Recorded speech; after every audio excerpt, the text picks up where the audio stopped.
Good day and a warm welcome to everyone here in this first practical session of the DUF course. This is the first video of about 20 that we intend to make.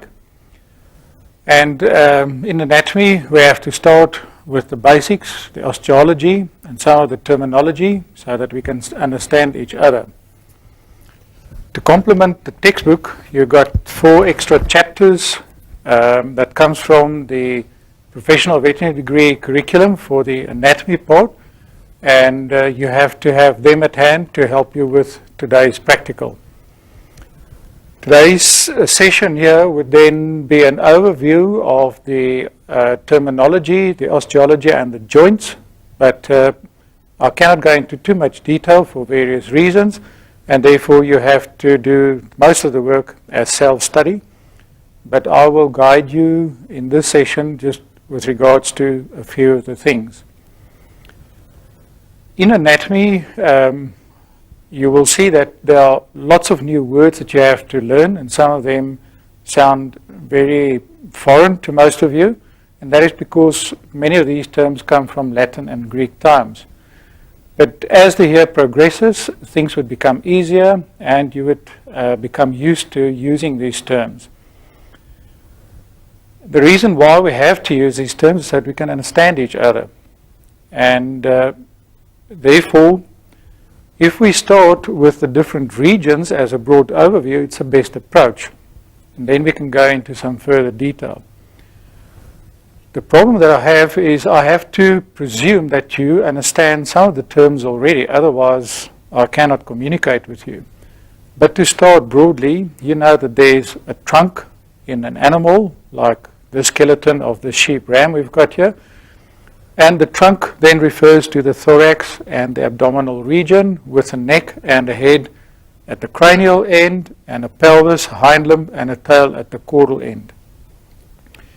But over and above these broad regions of the body, we have to look at the detail of the regions in more specifics, as well as the sub-regions. And in the head region, we have to subdivide or differentiate the cranial part of the skull that contains the brain from the facial part. And there are some other bones which defines other regions as well. But due to the horns that are a bit in the way, we'll leave that. You can do it in your own time. Then we get the neck region or the cervical region. And I'm not going into further detail there because for the time being that is adequate. In the thoracic region, we have to look at a few other things. Firstly, because the borders from cranial to caudal, and as you can see I have to start using terms as if you know them. Cranial refers to the cranial or the front end of the animal. Caudal refers to the back end of the animal. So coming back to the thorax, the cranial and caudal borders and dorsal or upper and ventral border, as we refer to it, have osseous, clear osseous lines that we can use to demarcate the area. First rib, as I said, and then here the costal arch. However, in real life, the thorax is not exactly as delined here, because the abdomen, which is this region here, extends partially into the thoracic region due to the shape of the diaphragm. And that brings us then to the abdominal region, the osteological border, which is this section here, the lumbar vertebrae, and the rest of the abdomen is then completed by a muscular wall and not by an osseous wall. But the cranial border would be of the abdomen would be the last rib and the costal arch, and the caudal border would be the entrance into the pelvic cavity. The hind limb and the hind limb muscles overlie the abdominal muscles, and one cannot see the clear extent of the abdomen up to the pubic bone in the live animal, but in a skeleton you can see it well, so therefore we do it here. Then I have referred to the pelvis here, and the pelvic region then is formed by the sacrum dorsally, and we've got some other osteological features like the hip bone or tubercoxa over here, and the tuber ischiaticum or pin bones over there. And because we're going to need this term for this ridge here, the spina ischiatica, in the next session, that is on the pelvis' birth canal, I have to introduce that term to you. And then with regards to the regions, in this pelvic region, under the tail, there's the perineum, which is subdivided by the anus dorsally, and ventral to that by the external genitalia, and the exact detail of that will be determined by the gender of the animal.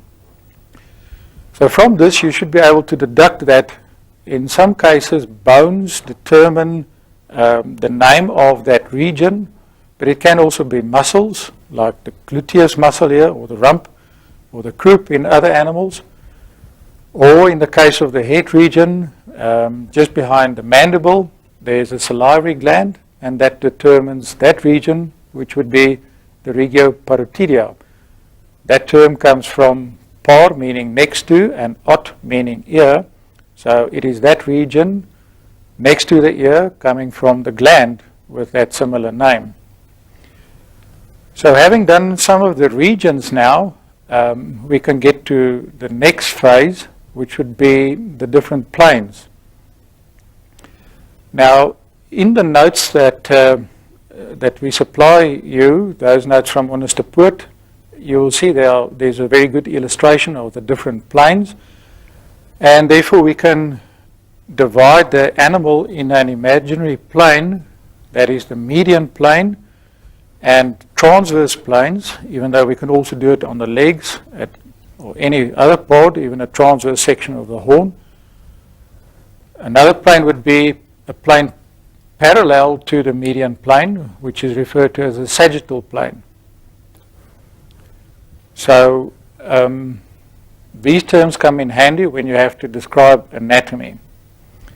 And then the directional terms, which I have referred to, the cranial and the caudal term, there's also lateral, meaning towards the side of the animal, this way or that way.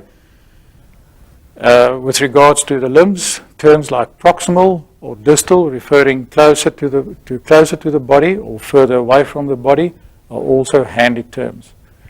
Some other terms will only be used later on in the course, and I'll leave it for those times to get to that. With regards to the front limb, we can elaborate a little bit more on a few things. Firstly, maybe you have to realize that it is taken for granted that you know the basic osteology, which you should have had at school, so you would know that that is the humerus. But when we talk about the regions, we talk about that region as the brachium, and opposing it would be the antebrachium.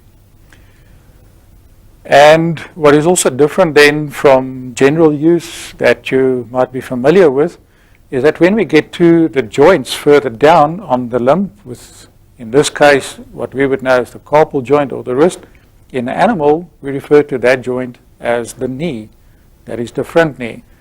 And then if we would go down lower on the leg to these joints here, then we refer to them in different terms. That term, or the term for that joint, is the fetlock joint, the pastern, and the coffin joint. We use the same terms, fetlock, pastern, and coffin joint, for the same joints in the hind limb at that level. If you do not know the difference between the terms that we have to use, you can really get into difficulties to explain yourself. If we can now go to the hind limb and just highlight a few issues here. You know that is the femur, and you know that is the patella, but now you also have to learn that the patella is one of the sesamoid bones that we get in the body. We also get it in the digits. But what is usually causing some confusion to students is this joint, which we refer to in animals as the stifle joint, is something that you have to distinguish from what you probably are familiar to with the situation in the human. And then lower down, that is the hock joint. I have discussed the joints further down, so I will not repeat that. Over and above these different regions, the directional terminology and so on that I've discussed, there are one or two other things, and that is abbreviations for anatomical terms and conventions that you'll get in the notes. You have to study them in your own time. Once you are familiar with them, it makes communicating, especially in the written form, much, much easier for you. A final remark maybe about the joints and those notes from Minister Poort. The fourth chapter revolves around joints, and in joints, if we regard any joint, like for instance that knee, there are bones that contribute to the joint, but there are also nerve innervations to that joint, and that nerve innervation informs the brain as to the spatial position of the limb, and we would refer to that as proprioception.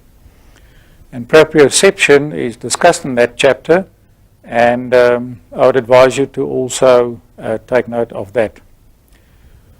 For the time being then, this is all I want to discuss. In the next section that we want to make a video, I will go into more detail into the pelvis, specifically as birth canal for the female animal, but I'm going to use different specimens to describe that, because in this mounted skeleton it is too difficult, and I will finalize the section on the osteology in that part on the pelvis as birth canal.